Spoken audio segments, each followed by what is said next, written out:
Picture this. It's February 1959. You're standing in the unforgiving, freezing expanse of the Ural Mountains in the Soviet Union. The wind is just howling, the temperature is brutally low, and right in the middle of this vast white wilderness, a rescue team makes a completely shocking discovery. They find an abandoned tent. But it's not just abandoned. Something is terribly, terrifyingly wrong. The belongings inside are all neatly arranged, but the 9 people who slept there, they're gone. They just vanished into the freezing night. Welcome to our explainer. Today, we're unpacking one of the most chilling and enduring mysteries of the 20th century, the Dyatlov Pass Incident. Now, the rescuers didn't just find a tent that had been blown apart by the wind or shredded by a wild animal. The tent was cut open from the inside. The hikers literally slashed their own shelter to desperately flee into a blinding blizzard. And what makes this detail even more baffling is that they left almost everything behind. Their food, their supplies, and absolutely crucially, their warm clothes all remained entirely untouched. Barefoot footprints led directly away from the campsite straight into the freezing snow. Okay, let's dive into this. To understand what could possibly compel 9 rational, highly trained survivalists to slice open their only protection against a deadly winter storm and run into the night half naked, we've got to trace their steps back to the beginning. We need to piece together a timeline to see exactly who these people were and the journey that brought them to that fatal location. Part 1. The Doomed Expedition. Let's flash back to January 1959. So right off the bat, we need to clear something up. This wasn't some group of amateur thrill seekers. The expedition started with 10 hikers. They were young, strong, and highly trained university students, led by a 23-year-old guy named Igor Dyatlov. Their mission was pretty straightforward: hike to a remote peak called Mount Ortin and return home. It was a brutal journey, sure, but for a group of this caliber, totally achievable. But mid-journey, one of the members got sick and had to make the incredibly frustrating decision to turn back. As it turns out, that single choice ultimately saved his life. The remaining 9 pushed forward into the wilderness. Totally unaware, they were marching right toward a disaster. By February 1st, 1959, they reached the slopes of their final campsite. During that first leg of the journey, the group kept diaries and took a lot of photos. And the cameras recovered from their campsite show exactly what you'd expect: youthful joy. They were laughing, singing songs, striking poses. Nothing seemed off at all. But the location they chose to set up camp on February 1st, that held a pretty dark significance. They pitched their tent on the slopes of Kolotsiekol. That's a name given by the local Mansi people, which translates ominously to Dead Mountain. And that very night, something completely shattered their peaceful expedition. Part 2, the search and discovery. Let's look at the rescue effort. When the expected date of their return came and went, panic naturally set in back home. Rescue teams and soldiers had to navigate through deep, treacherous snow in bitter cold just to retrace the group's planned route. After days of frantic searching, they finally stumbled upon that slashed tent, and they followed the tracks leading away. First, they found 2 bodies under a large cedar tree at the edge of a forest. They had frozen to death. Just nearby, they discovered Igor Dyatlov and 3 other hikers. Based on how their bodies were positioned, it looked like they had been desperately crawling back up the slope toward the tent before they collapsed. But the final 4 bodies? They weren't found until months later, buried beneath deep snow in a ravine. And the condition of those 4 bodies changed the entire investigation. Part 3. The impossible injuries.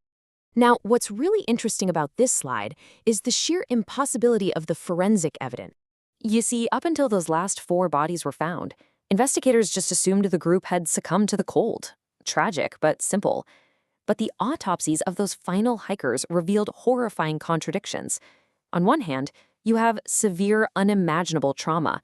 One hiker had massive chest fractures. Another had severe skull injuries. Shockingly, one woman's tongue was missing. But on the other hand, absolute silence in the forensic evidence. Despite all this massive trauma, there were 0 external wounds, no scratches, no cuts. There were absolutely no signs of a struggle, and there were no footprint in the snow other than the barefoot tracks of the hikers themselves.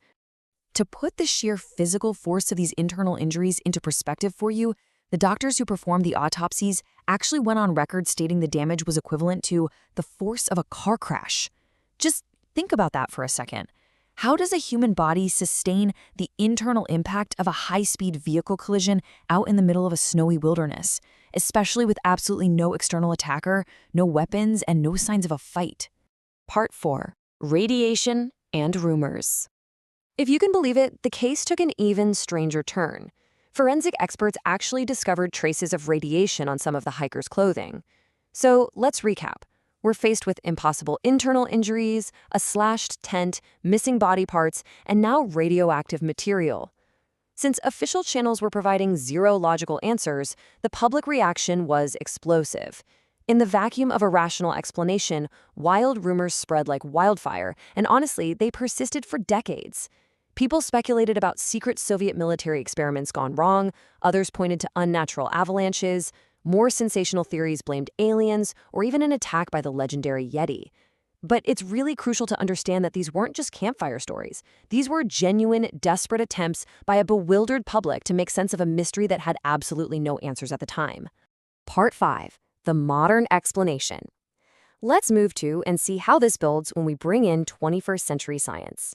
For over 60 years, the Dyatlov Pass incident basically just sat in the archives as an unsolvable enigma, totally shrouded in those rumors of aliens and military cover-ups.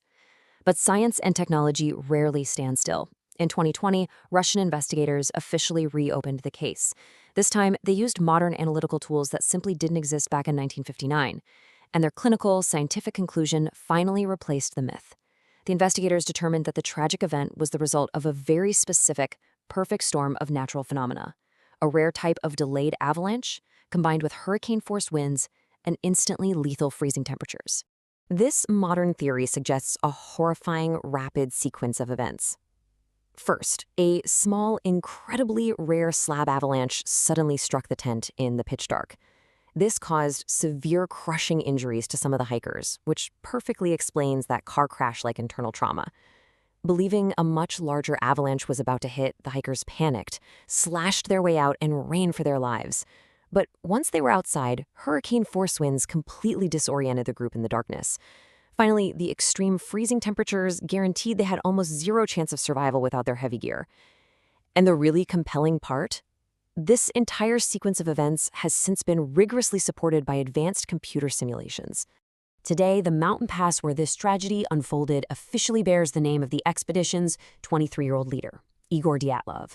It stands as a really stark reminder of 9 bright lives lost to the absolute brutal forces of nature. But even with modern computer simulations and that 2020 official conclusion, not everyone is entirely convinced. There are still lingering doubts. There are anomalies regarding the radiation and unanswered questions about the missing tongue that computer models just can't neatly package away. So we have a highly plausible scientific model now, but we don't have absolute certainty. The mountain keeps its secrets well. When we look back at that freezing night in 1959, we are left to wonder about the sheer terror those students must have felt in their final moments. What truly drove 9 experienced hikers into the darkness? It's a chilling realization that despite all our modern technology, the full truth of Dead Mountain may never be truly known.